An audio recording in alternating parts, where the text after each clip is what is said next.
நம்முடைய பங்கு அறிவில் சிறந்த பங்கு, நல்லா படிச்சிருக்கிறீங்க, பண்பில் சிறந்த பங்கு, பக்தியில் சிறந்த பங்கு. இதை நம்ம அங்கீகாரம் செய்வதற்காக ஒரு சின்ன ஒரு முயற்சி. இந்த மேடைன்னு சொல்லலை, உங்களுக்கு முன்பாக பேசுவதற்காக அமர்ந்திருப்பவர்கள் நல்லா உட்காருங்க, எல்லோரும் மூஞ்சி தெரியுமாறு உட்காருங்க. யாராவது இங்கே தெரியாதவங்க யாரா இருக்காங்களா? யாராவது தெரியாத முகம் இருக்கா? உங்களுக்கு நன்றாக தெரிந்தவர்கள் லூர்து மேரி டீச்சர் எந்திரிச்சிடுங்க, அவங்களை பார்க்குறாங்க எல்லாரும். ஓகே, கை தட்டுவோம். பெப்பின் அம்மா எந்திரிச்சிடுங்க, கை தட்டுவோம். மேரி அம்மா எந்திரிச்சிடுங்க. வேதியை தெரியாதவங்க யாருமே இல்லை, வேதியர் எந்திரிச்சிடுங்க.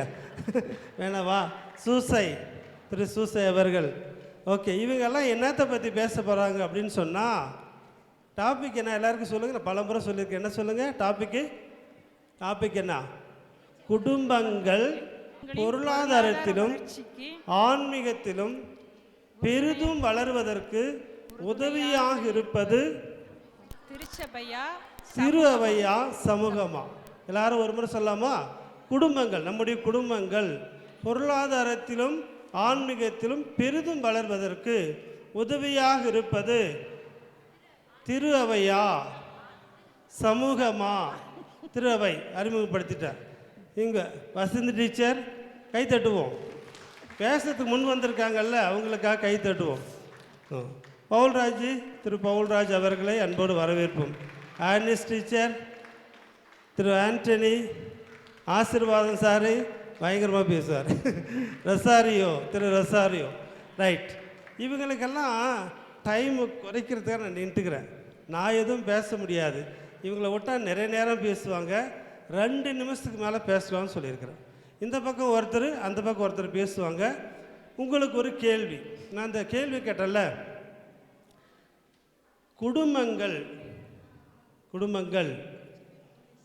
ஆன்மீகத்திலும் மனசில் நிறுத்தணும், அதுக்காக தான், பொருளாதாரத்திலும் வளருவதற்கு பெரிதும் உதவியாக இருப்பது திரு அவையா சமூகமா?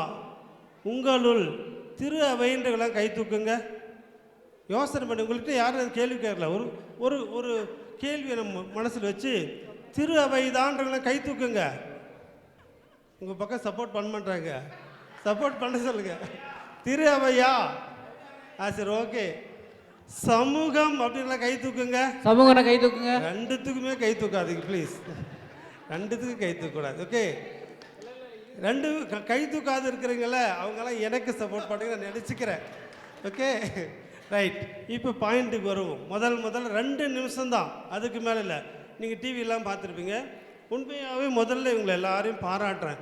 முதல்ல தயக்கமாக இருந்தாங்க. ஃபாதர், நம்மளெல்லாம் பேச வைக்காதீங்க ஃபாதர். வெளியில் நிறைய எல்லாரும் பேசுகிறோம், மேடையில் பேசுறதுலாம் ரொம்ப கஷ்டம் இல்லையா? கஷ்டம் தானே? தயார் பண்ணி ஒவ்வொருத்தட்டையும் கேட்டேன், நீங்கள் என்ன பேசுகிறீங்க அப்படின்ட்டு. நிறைய எடுத்துன்னு வந்தாங்க. ஒரே ஒரு பாயிண்ட் மட்டும் தான் பேசணும், அதுக்கு மேலே பேசக்கூடாது. நானும் கேட்கணும் உங்களோட சேர்ந்து. நீங்கள் பேசுகிறத நாங்களும் கேட்கணும், நீங்களும் கேட்கணும். அப்படின்னா நச்சுன்னு ஒரு பாயிண்ட் 2 நிமிஷத்தில் முடிக்கணும். ஃபஸ்ட்டு இப்போது அதுக்கு முன்னாடி கான்செப்ட், திரு அவைனா என்ன, சமூகம்னா என்ன? திரு அவைனா என்ன? ஃபாதர் சொல்ல மாட்டார், நிறைய சொல்லிட்டார். மரியசூசை அவர்கள், இப்போ திரு மரியசூசை அவர்கள் திரு அவைனா என்னன்னு சுருக்கமாக ஒரே நிமிஷத்தில் 1.5 நிமிஷம், அதிகபட்சம் 2 நிமிஷம், இல்லை மைக் பிடிங்கிடுவேன். சொல்லுங்கள். எல்லாருக்கும் காலை வணக்கம். அவைன்னு பேச வந்திருக்கேன். முதல்ல என்னென்னா, கடவுள் நம்ம மீது கொண்ட அன்பு தான் திரு அவை. திரு அவையில் நோவாவை ஏற்படுத்தினார். முதல்ல நம்ம எல்லாத்தையும் உலகத்தை அழிச்சிட்டு நோவாவை ஏற்படுத்தினார். நோவாவை ஏற்படுத்திட்டு நோவாவுடைய வழிமரபினான தேராக்குவை தேர்ந்தெடுத்தார். தேராக்குடைய 2 குழந்தைகள், ஒன்று அபிரகாம், இன்னொன்று ஆரோன், இருவரை தேர்ந்தெடுத்தார். ஆரோன வழிமரபினர் தான் லேவியர் குடும்பம். அபிரகாமுடைய வழி வந்தவர்கள் இஸ்ரேல் மக்கள். லேவியர் குடும்பத்தை தேர்ந்தெடுத்து இறைப்பணிக்காக கடவுள் எண்ணிக்கையாகவும் 8ஆம் அதிகாரம் 14-15 கூறப்பட்டிருக்கின்றார். லேவியர்களை இவர்கள் இஸ்ரேலிடமிருந்து பிரித்தெடுங்கள், பிரித்தெடுத்து என்னுடைய இறைப்பணிக்காக தேர்ந்தெடுத்துக் கொள்ளுங்கள் என்று கடவுள் கூறியிருக்கிறார். அதே போல இஸ்ரேல் குலங்களிலிருந்து 12 ஒற்றர்களை கடவுள் கொடுத்தது கானா நாட்டு உண்மையா பொய்யா அப்படி தேர்ந்தெடுக்காக 12 நபர்களை தேர்ந்தெடுத்து அவர்கள் போயிட்டு வந்தாங்க. போய் பார்த்துட்டு பார்த்துருந்தாங்க. 12 பேரும் பார்த்துட்டு இல்லை, 2 பேர் தான் ரிட்டர்ன் வந்தாங்க.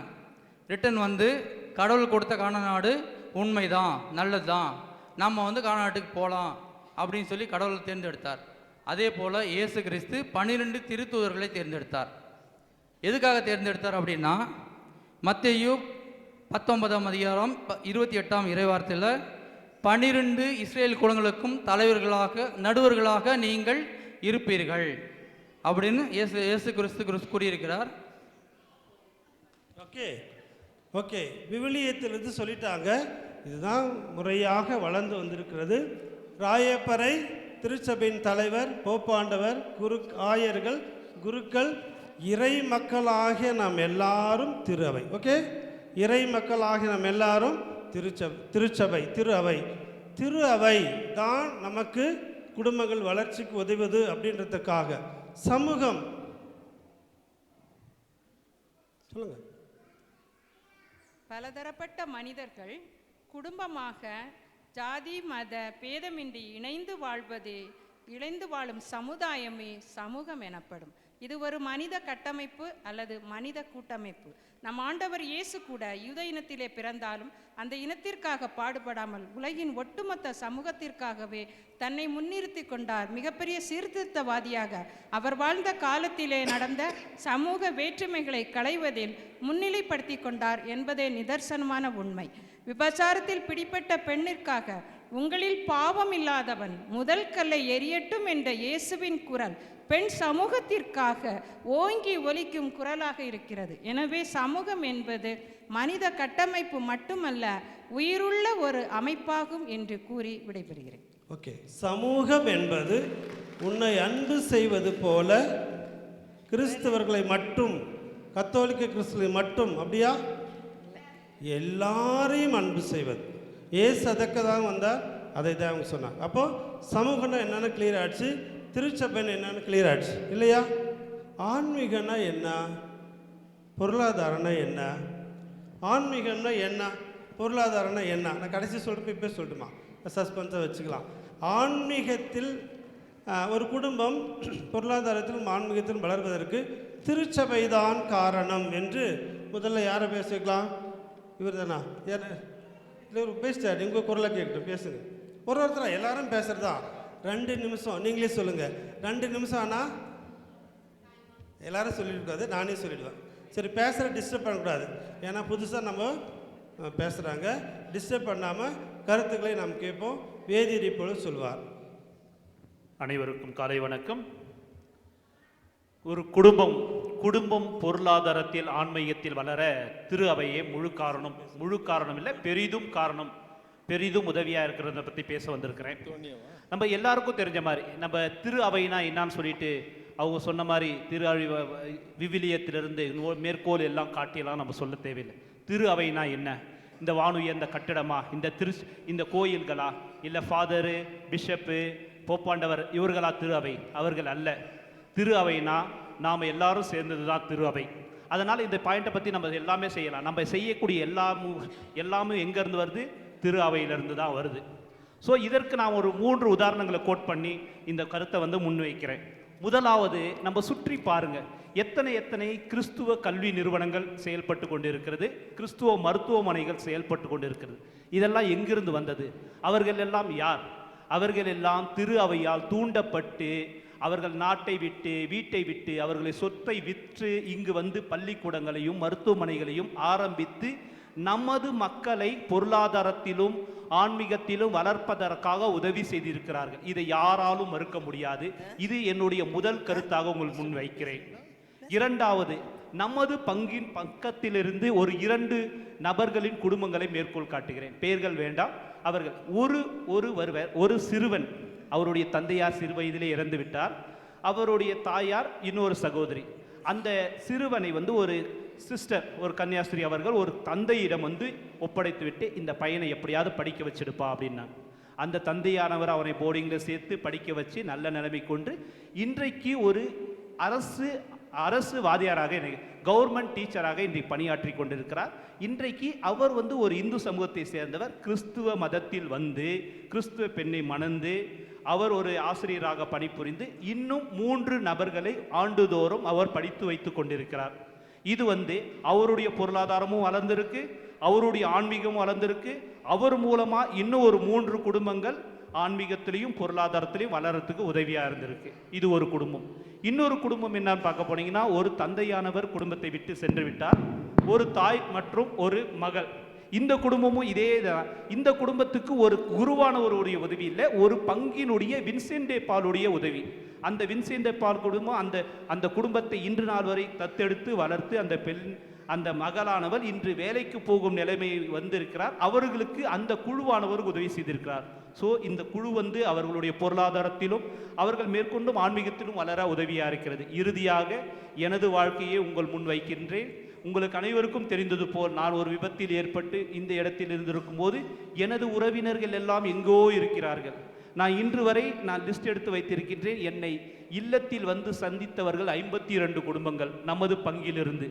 அத்தனை குடும்பங்கள் என்னை தேடி வந்து என்னை சந்தித்து எனக்கு அந்த நேரத்தில் பொருளாதார உதவிகள் செய்து மருத்துவமனைகளுக்கு அழைத்து சென்றது, கொண்டு வந்து சேர்த்தது, அனைத்து உதவிகளையும் செய்து என்னை நல்ல நிலைமைக்கு கொண்டு வர உதவியது இந்த திரு அவைதான்.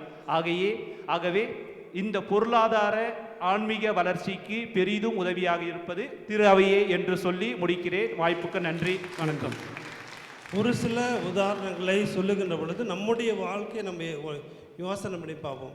இது போன்று திரு அவை வழியாக நானும் வளர்ந்திருக்கிறேன்.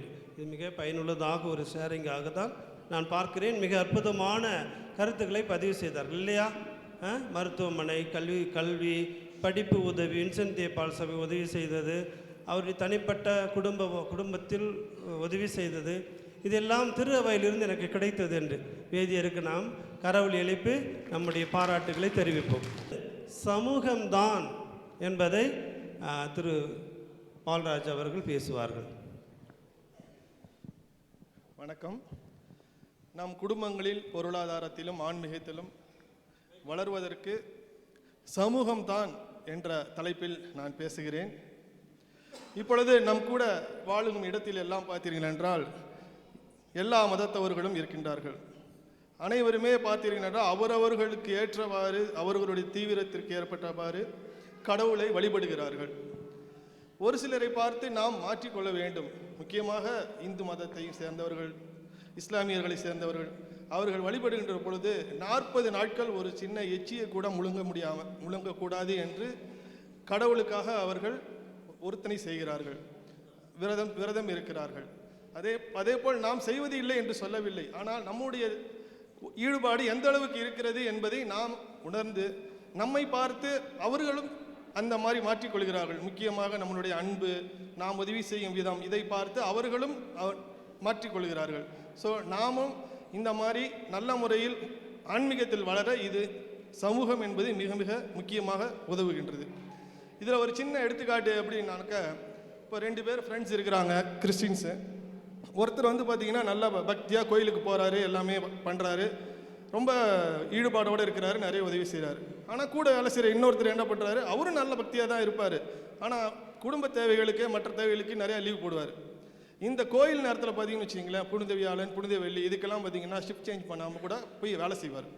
ஸோ அப்போ என்ன செய்கிறாங்க, கூட இருக்கிற என் ஃப்ரெண்ட்ஸோ மற்ற ஃப்ரெண்ட்ஸோ என்ன சொல்கிறாங்க, என்னையா இவர் வந்து இவ்வளோ தீவிரமாக பக்தியாக இருக்கார், நீங்கள் என்ன முக்கியமான இந்த 2 நாட்களில் கூட இப்படி வர்றீங்களே அப்படின்னு அவங்க கேட்குற விதத்தில் கேட்கும்போது அவருக்கே ஒரு மனசு கஷ்டப்பட்டு அடுத்த வருஷத்துலேருந்து அவர் அப்படி பண்ணுறதே இல்லை, இன்னும் தீவிரமாக இன்னும் நம்ம பக்தியாக இருக்கணும்னு அவரும் நினைக்கிறாரு. ஸோ சமூகம் வந்து நம்மளுடைய ஆன்மீகத்தில் வளரணும்னு சொல்லி சமூகமும் நமக்கு உதவி செய்யுது. அதே போல தான் பொருளாதாரத்திலையும் உதவி செய்கிறது. இப்போ ஒருத்தவங்க வந்து கஷ்டப்படுறாங்க, ஆஸ்பத்திரிக்கு செலவுக்கு தேவைப்படுது அப்படிங்கிற ஒரு சூழ்நிலையில் கூட ஒரு சின்ன சர்க்குலர் போட்டு அப்படியே மூவ் பண்ணுறோன்னு வச்சுக்கோங்களேன்.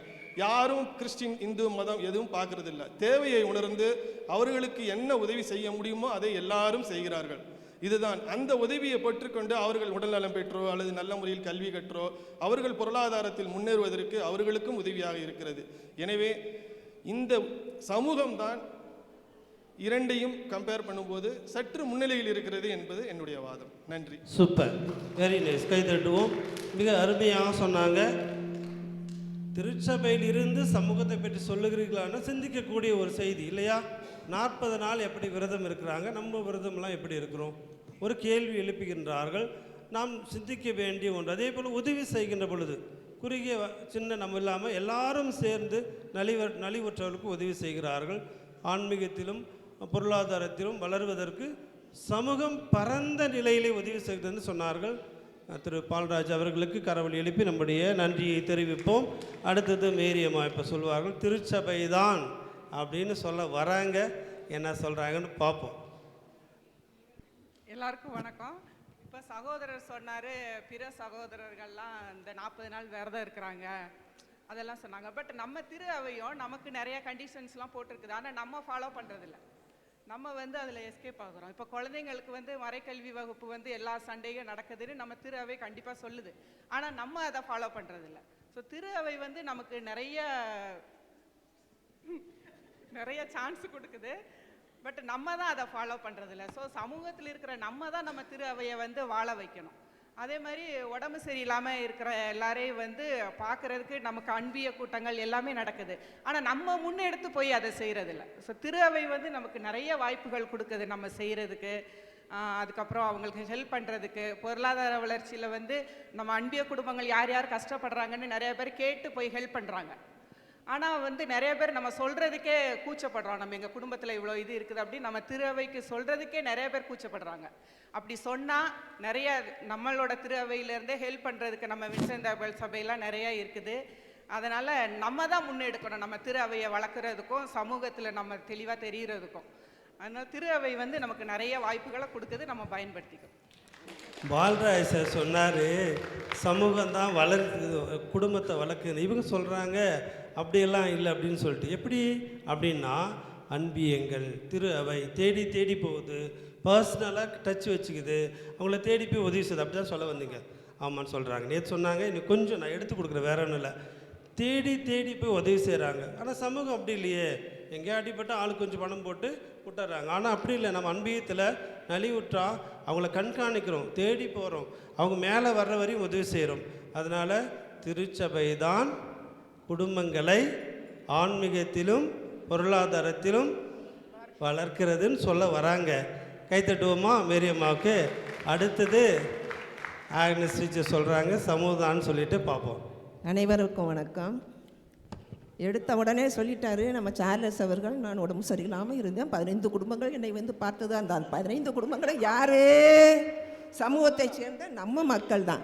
ஒன்று சின்ன என்ன ஒன்று பாருங்க, பிஷப் கொட்டை இடத்துல போட்டுருவாங்க.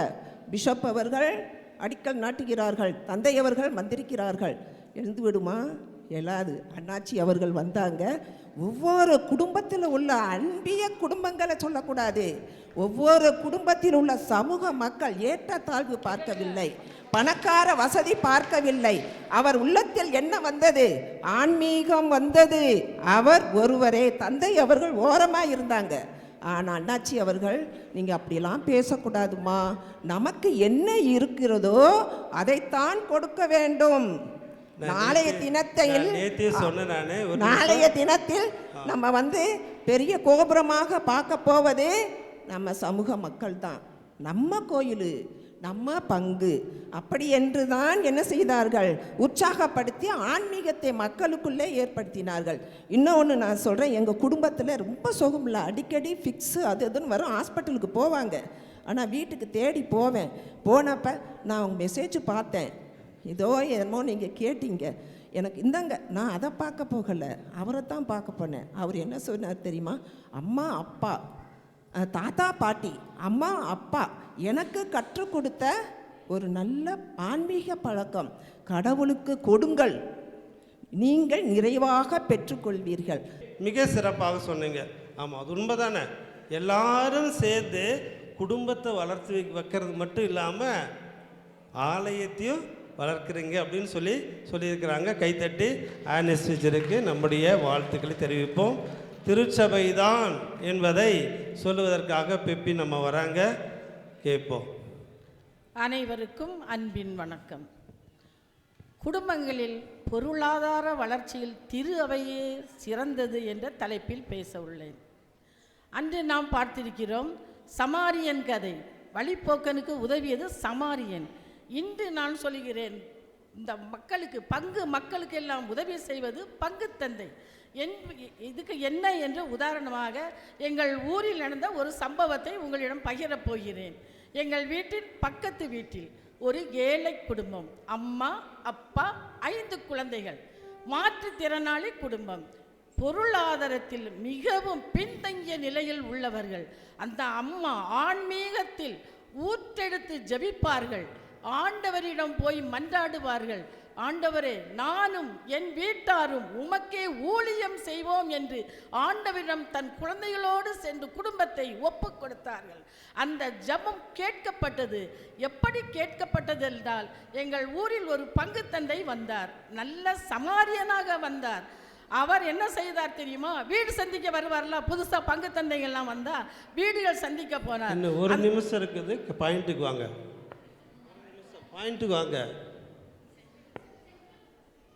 அந்த குடும்பத்தில் வந்தார். அந்த குடும்பத்தை தத்து எடுத்தார். மூத்த பையனை படிக்க வைத்தார்.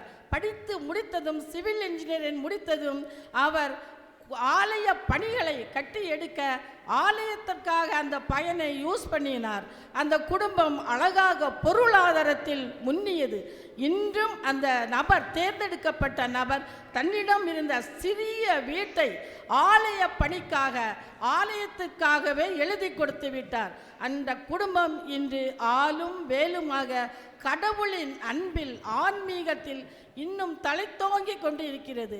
ஆகவே திரு அவைதான் பொருளாதாரத்தை வளர்க்கும் முக்கிய பங்கு வகிக்கிறது என்று வாய்ப்பளித்த அனைவருக்கும் நன்றி. ஜோரா கைத்தட்டும். 2 நிமிஷத்தில் முடிச்சிட்டாங்க. மிக சிறப்பாக சொன்னீங்க. ஒரே ஒரு இன்சிடெண்ட், ஒரே ஒரு நபரை சொல்லி ஆன்மீகத்திலும் பொருளாதாரத்தையும் வளர்க்கு திருச்சபை தான் ஆணித்தரமாக பதிவு செஞ்சுங்க. வாழ்த்துக்கள். அடுத்தது, சமூகம்தான் குடும்பங்களின் பொருளாதார வளர்ச்சிக்கு உதவுகிறது என்ற தலைப்பில் நான் பேச இருக்கின்றேன். சமூகம் என்னுள் பரந்த சேவ மனைப்பான்மையும், ஏழைகளுக்கு உதவி செய்வதும், பொருளாதாரத்திலும் பின்தங்கிய குடும்பங்களை முன்னேற்றுவதற்கு எனக்கு உறுதுணையான களப்பணி ஆற்றுவதற்கான வாய்ப்பை கொடுத்தது. நான் ஒரு அரசு பள்ளி ஆசிரியராக 28 ஆண்டுகள் பணியாற்றிய போது என்னிடம் கல்வி பயில வரும் எல்லா மாணவர்களுமே குடும்பத்திலே பின்தங்கியவர்கள், பொருளாதாரத்திலே பின்தங்கியவர்கள், தாழ்த்தப்பட்ட பிற்படுத்தப்பட்ட சமூகத்தை சார்ந்தவர்களாக இருந்தார்கள். ஆனால் அனைத்து குழந்தைகளையும் சமமாக பாவித்து அவர்கள் தரமான கல்வியை பெறுவதிலும், பொருளாதாரத்தில் முன்னேறுவதற்காக சிறந்த வேலைவாய்ப்புகளை அவர்களுக்கு உருவாக்குவதிலுமே என்னுடைய பணி வாழ்க்கையை நான் நிறைவு செய்தேன் என்பதை பெருமையோடு இங்கே நான் பதிவு செய்ய விரும்புகிறேன். இதற்கு எனக்கு உந்துதலாகவும் என்னுடைய ரோல் மாடலாகவும் இருந்தவர் நம்முடைய பெருந்தலைவர் கர்ம வீரர் காமராஜர் அவர்களே. 500 குடும்பங்கள் கொண்ட ஒரு கிராமத்திலே தொடக்கப்பள்ளியை நிறுவி இலவச உணவு, இலவச சீருடை கொடுத்து ஏழை மக்களின் கல்வி பொருளாதாரத்தை உயர்த்திய அந்த பெருந்தலைவரை நான் என்னுடைய முன் உதாரணமாக எடுத்து என்னுடைய பணி வாழ்வை நிறைவு செய்தேன். எனவே சமூகம்தான் ஒரு குடும்பத்தின் பொருளாதாரத்தின் வளர்ச்சிக்கு உதவியாக இருக்கிறது என்ற கருத்தை பதிவு செய்து நிறைவு செய்கிறேன். வணக்கம். சிறப்பாக வசந்தி டீச்சர் அவர்கள் மிக சிறப்பாக சொன்னார்கள். உண்மையாகவே இதெல்லாம் நேற்றே நான் கேட்டேன், நிறைய சொன்னார்கள். சுருக்கமாக சொல்லணுன்றதுக்காக ஒரு சிலதை மட்டும் சொன்னார்கள். என்ன அப்படின்னு சொன்னால், திரு அவையால் தான் இவர்கள் வளர்க்கப்பட்டார்கள். பல்வேறு இங்கு வந்த பிற்பாடு பல்வேறு சூழ்நிலையிலே இவர்கள் ஆன்மீகத்தில் வளர்ந்தாலும் அதிகமாக பெருவாரியான மக்களோடு, சமுதாயத்தோடு இவர் பழகி காமராஜரை படித்து அவருடைய வழியிலே இவர்கள் கல்வி பணியை செய்வதாக மிக பெருமையாக நம்மோடு பகிர்ந்து கொண்டார்கள். அவர்களுக்கு நம்முடைய வாழ்த்துக்களை கரவொலி எழுப்பி மகிழ்ச்சியோடு தெரிவிப்போம். ஆசிரியர் இறை மக்கள் லூர்து மேரி டீச்சர் வந்திருக்காங்க. பொழந்து கட்டுறேங்க இப்போ. குடும்பங்களில் ஆன்மீகம், பொருளாதாரம் இவை இரண்டிற்கும் பெரிதும் உதவுவது திரு அவையே என்பதை ஆணித்தரமாக ஆழமாக உங்கள் முன் பதிவு செய்ய விரும்புகிறேன். ஆன்மீகம் என்பதற்கு ஒரு கருத்து, பொருளாதார வளர்ச்சிக்கின்றது ஒரு கருத்து. 2 கருத்தை மட்டும் சொல்லி என்னுடைய உரையை நிறைவு செய்து கொள்கிறேன். ஆன்மீகம் எப்படி வளருது அப்படின்னா, திரு அவையின் வாழிலாக 10 கட்டளைகள்: களவு செய்யாதே, பொய் சொல்லாதே, பிறர் தாரத்தை விரும்பாதே, பெற்றோரை மதித்து நட, இது எல்லாமே நம்ம குடும்பத்தில் சொல்லித்தரோம். இந்த குடும்பம் தான் பிற்காலத்தில் சமூகமாக மாறுது.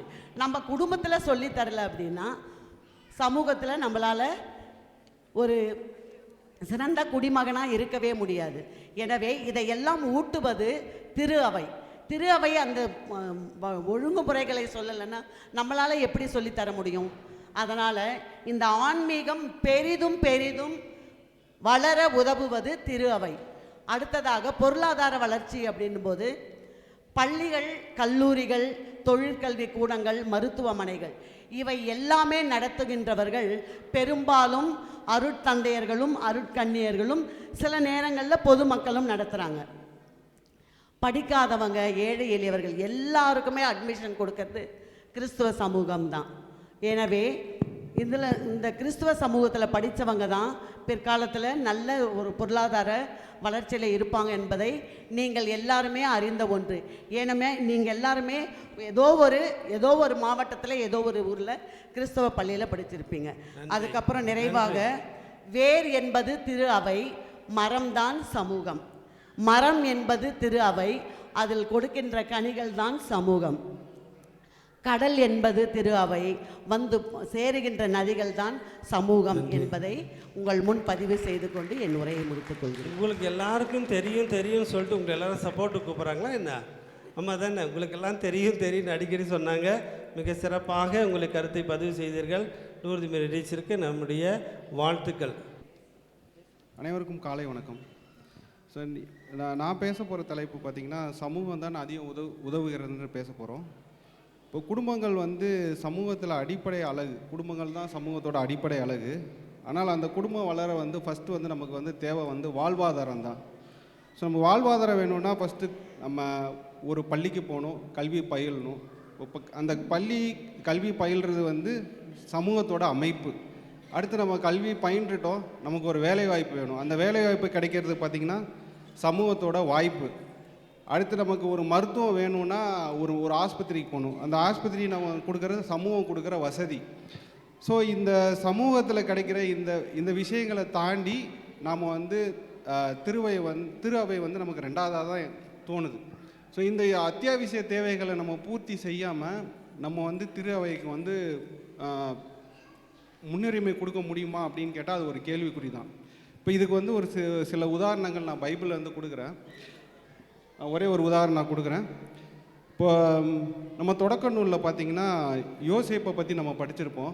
ஸோ எகிப்தில் வந்து பஞ்சம் வருதுன்றது அவர் ஃபஸ்ட்டே தெரிஞ்சுக்கிட்டாரு. அது கடவுளுடைய ஆசீர்வாதம் தான். பட் அது தெரிஞ்சதுக்கப்புறம் அந்த 7 வருஷம் பஞ்சம் வரப்போகுது. 7 வருஷம் ஃபஸ்ட்டு 7 வருஷம் வளமான விளைச்சல் இருக்கும். அடுத்த 7 வருஷம் வந்து பஞ்சம் வரப்போகுது. ஸோ இந்த 7 வருஷம் கிடைக்கிற விளைச்சலை நம்ம சேமிக்கணும். ஸோ அந்த திட்டமிடுதல், அந்த சமூக திட்டமிடுதல் வந்து அவருக்கு ஃபஸ்ட்டே தோணுச்சு. ஸோ அது வந்து ஒரு சமூகமாக தான் அந்த தானியங்களை வந்து அவங்க அந்த 7 வருஷம் சேர்த்துட்டு அதுக்கு தேவையான கிடங்குகளை அவங்க உருவாக்குனாங்க. ப்ளஸ் அவர் வந்து அவர் இருந்தது வந்து எகிப்தாக இருந்தாலும் அந்த எகிப்தோட எகிப்துக்கும் அவரை தான் நிர்வாகியாக வந்து அப்போ பார்வோன் வந்து நியமிச்சிருந்தார்.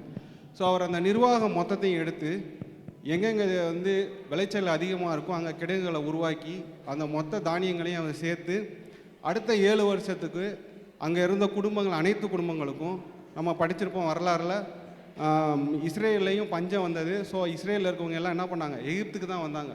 ஸோ அந்த அத்தனை குடும்பங்களுக்கும் உணவு வழங்கினது வந்து பார்த்திங்கன்னா அந்த சிறந்த திட்டமிடல் தான். ஸோ அந்த சமூக திட்டமிடல் இல்லாமல் அன்றைக்கி அத்தனை பேர் வந்து உயிர் வாழ்ந்திருக்க முடியாது. என்னன்னா சாமியார் சிஸ்டங்கள்லாம் ஒரு ஸ்கூலு ஒரு 10 ஸ்கூலில் வச்சுருக்குறாங்க. சமுதாயத்தில் நிறைய ஸ்கூலு, நிறைய மருத்துவமனைலாம் இருக்குது. அங்கே போனால் நிறைய காசு கொடுக்கணும். அது கூட கேட்டு இங்கே காசு குறைவு. நானாக கேட்கல, கொஞ்சம் தோணுது சொல்கிறேன். ஆனால் மிக சிறப்பாக கூடிய கருத்தை பதிவு செஞ்சுங்க. திட்டமிடுதல். ஆண்டவருடைய திட்டம், மனிதனுடைய திட்டம், அவருக்கு ஏற்ற திட்டமாக இருந்தால் அது செயல்பட முடியும். சமுதாயத்தில் நாம் எப்படி வாழ வேண்டும் என்பதை சூசையப்பர் வழியாக பழைய ஏற்பாடு சூசையப்பர் சொன்னங்க. திரு அந்தோனி அவர்களுக்கு நம்முடைய மனமார்ந்த நன்றிகளை, வாழ்த்துக்களை கரவழிகளை தெரிவிப்போம். அடுத்தது ஆசிரியர் ஆசீர்வாதம் சார் அவர்கள் பேசுவாங்க.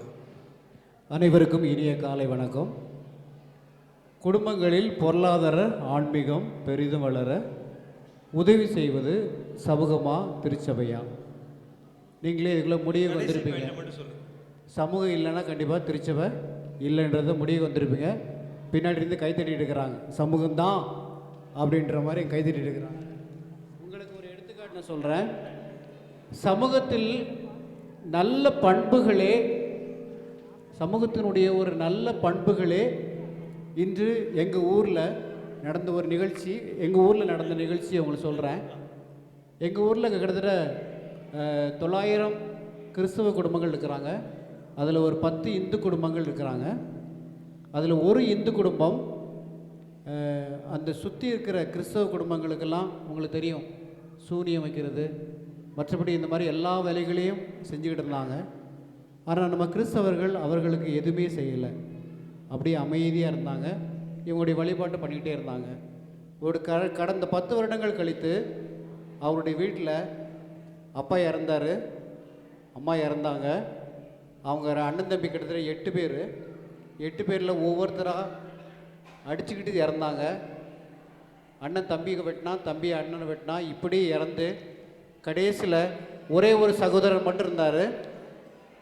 அந்த ஒரு சகோதரர் இவ்வளோ செஞ்சுமே நம்ம கிறிஸ்தவ குடும்பங்கள் அவங்களுக்கு எதுவும் செய்யலை.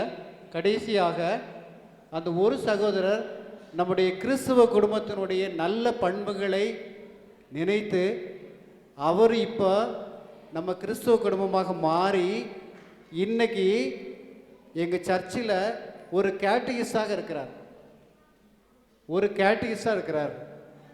இதை நான் ஏன் சொல்கிறேன் அப்படின்னா, நம்முடைய நல்ல கிறிஸ்தவருடைய பண்புகள் அவர்களை மனமாற செய்து இன்றைக்கி ஒரு கேட்டகிஸ்டாகவும் அவருடைய குடும்பத்தில் ஒரு பையன் சாமியாராக படிக்கிற அளவுக்கு அவருடைய குடும்பங்கள் மாறி இருக்குன்னா இது காரணம் நம்ம கிறிஸ்தவ குடும்பங்கள் என்பதை இதன் மூலம் நான் அப்படின்றது உறுதி காரணம் திரு அவையே.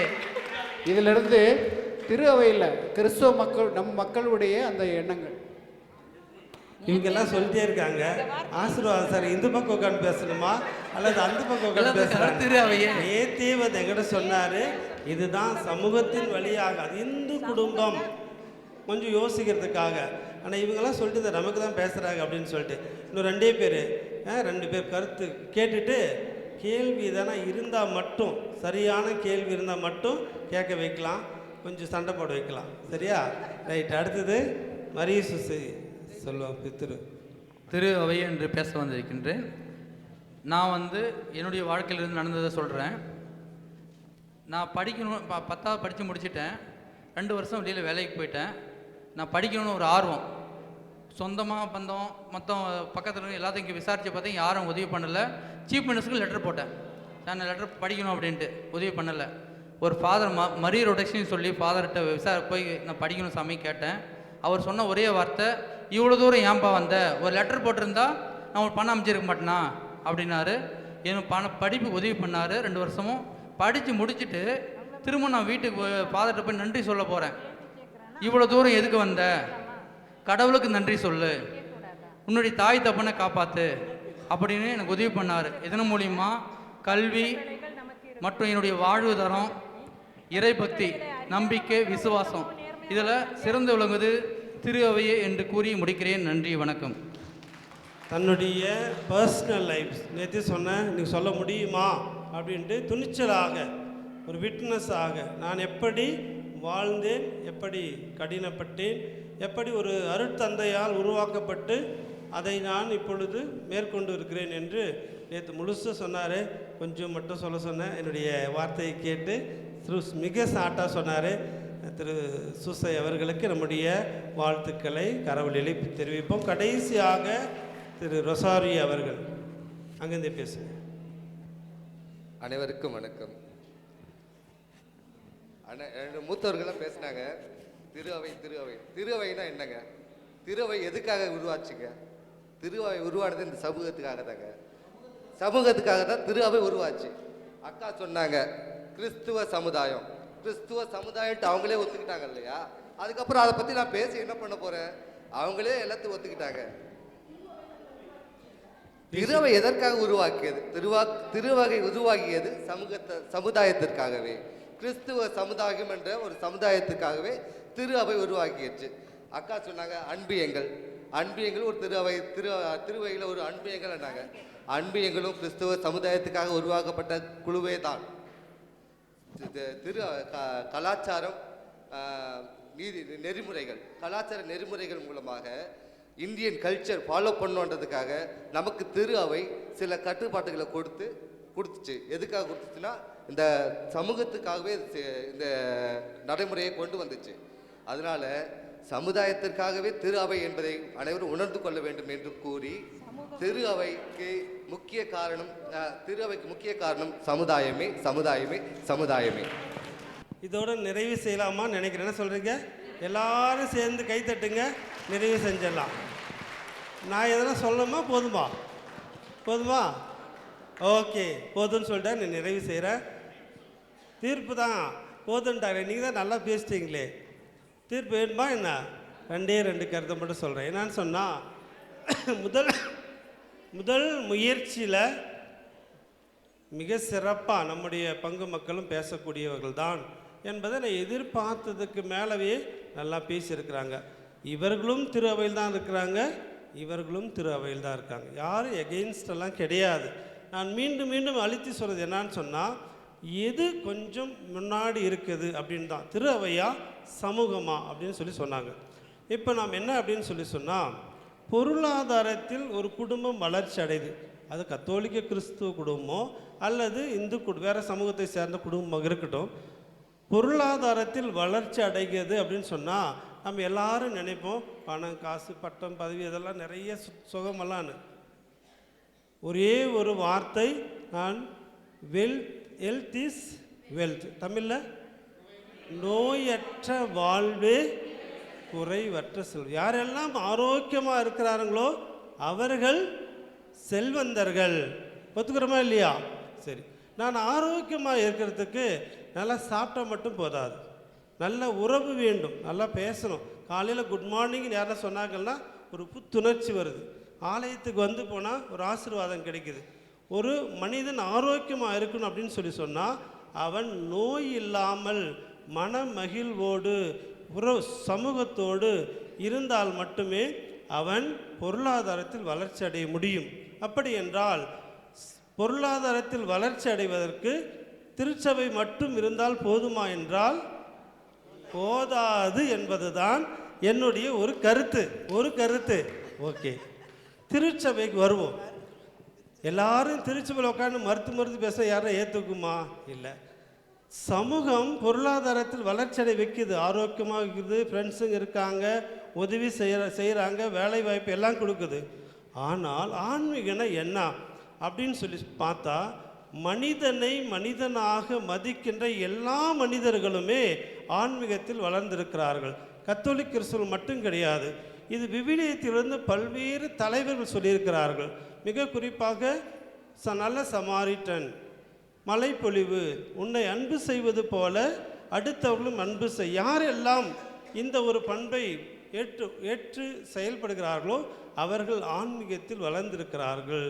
ஆனால் திருச்சபை கரம் பிடித்து வழி நடத்துகிறது. பேப்டிசம் கொடுக்கறதிலிருந்து சாகர வரை ஆன்மீகத்தில் வழி நடத்தி கொண்டே இருக்கிறது. மற்ற சமூகத்தை பார்க்கின்ற பொழுது கொஞ்சம் குறைவாக தான் இருக்குது. ஆன்மீகத்தில் வளர வைப்பது கத்தோலிக்க கிறிஸ்தவ நம்முடைய குடும்பங்களை திருச்சபை தான் என்று சொல்லுகிறேன். அப்படி என்றால் பொருளாதாரத்தில் வளர்வதற்கு சமூகம் பெரிதும் உதவி செய்கிறது, ஆன்மீகத்தில் வளர்வதற்கு திருச்சபை பெரிதும் உதவி செய்கிறது. இரண்டும் இருந்தால்தான் மனிதன் பொருளாதாரத்திலும் சமூகத்திலும் ஆன்மீகத்திலும் வளர்ச்சியடைய முடியும் என்று சொல்லி நான் நிறைவு செய்கிறேன். நன்றி. தேங்க்யூ.